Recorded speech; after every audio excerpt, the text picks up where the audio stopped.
Howdy! Welcome to Aspire Mountain Academy. I am Professor Curtis, your instructor for this course in Introductory Statistics. In less than 10 minutes, this video explores the different types of sampling methods. Let's get started. In the previous mini lecture, we discussed random sampling, and in particular, the simple random sample. This is important because many of the statistical methods we'll explore later in the course assume that we have a simple random sample. As you can see from the list here, there's plenty more ways to sample a population than randomly. And since how we sample determines the quality of our data set, and with that the quality of the conclusions we make from our statistical analysis, let's learn what the other different sampling methods are.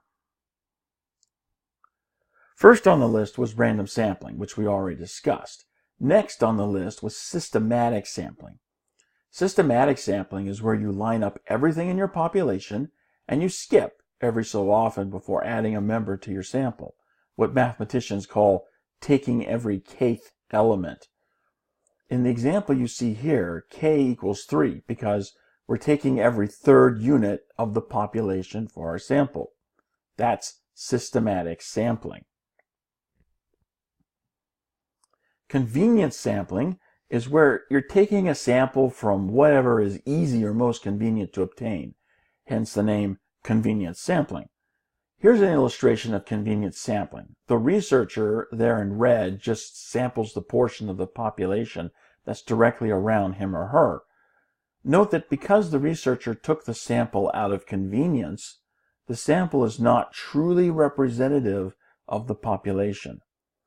We have plenty of purple people in the population, but none in the sample. This is why convenience sampling is typically a bad thing to do, because it introduces bias into your sampling. The bias comes from having a sample that is not sufficiently representative of your population. Using such a sample for your statistical analysis will lead to conclusions that may not apply to the larger population. So you should avoid convenience sampling like the plague.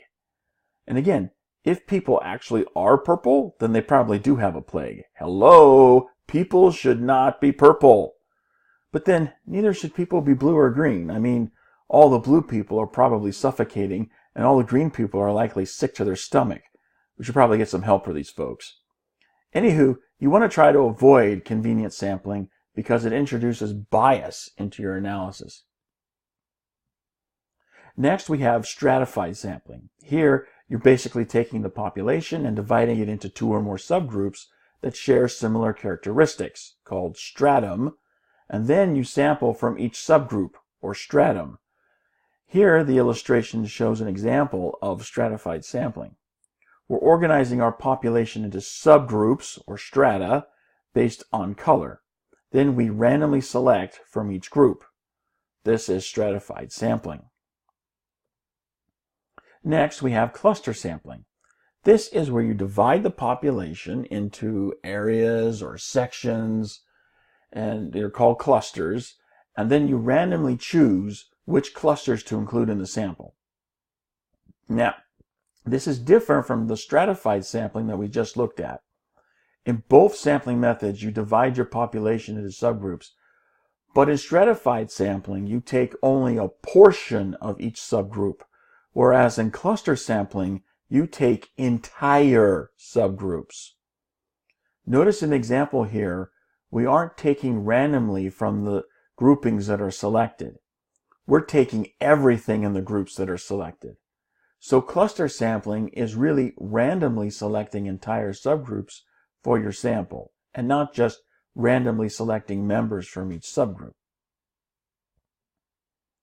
Last but certainly not least, we have multistage sampling. This is where you mix and match among the other types of sampling methods, creating different stages of sampling. In each stage, you'll use a different sampling method. An example could be an in-home survey. Perhaps you know you're going to survey within a region, say like the Treasure Valley in Idaho. Let's say you divide the valley into areas using systematic sampling. So you look at your areas and you take every second one or third one or whatever value you assign to k for your sample. That's your first stage. Let's say when you do that, your sample contains the towns of Caldwell and Meridian.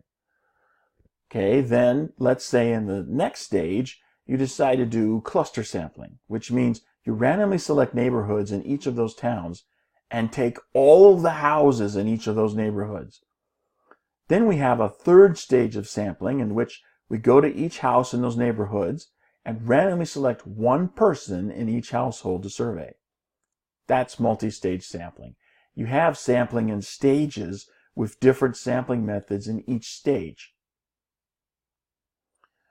And the sample from each stage serves as the quote-unquote population from which you sample for the next stage.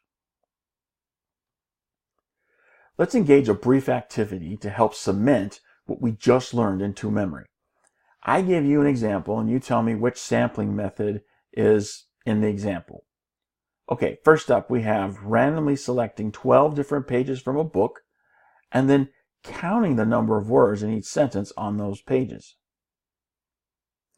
What sampling method is this? I'll give you a moment to make your response.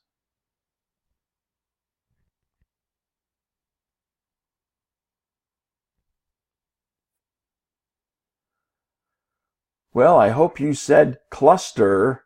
The pages are like the subgroups into which a book can be divided. We're randomly selecting those subgroups and then taking everything inside those subgroups. That's cluster sampling. Okay, here's the next one. 1,007 adults were called after a computer randomly generated their numbers. What's the sampling method here?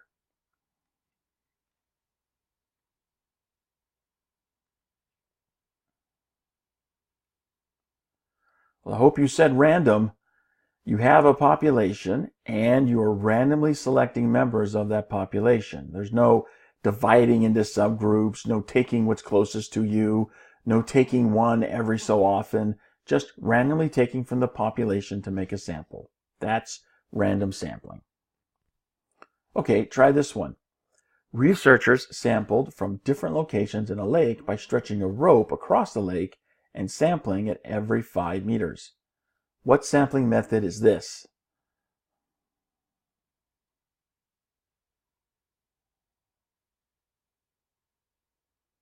Well, I hope you said systematic.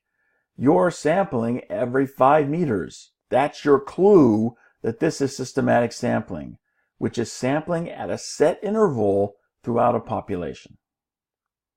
Okay, next at bat, we have CBS News in New York City often obtaining opinions by interviewing neighbors of someone who is the focus of their story. What sampling method is this?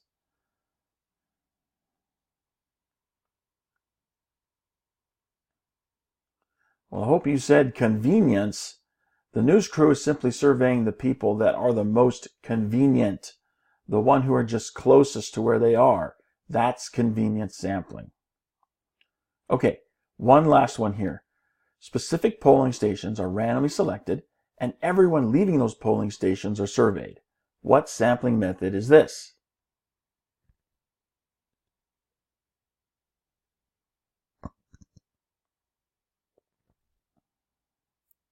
Well, here again we have a cluster sample. Polling stations are distributed throughout an area.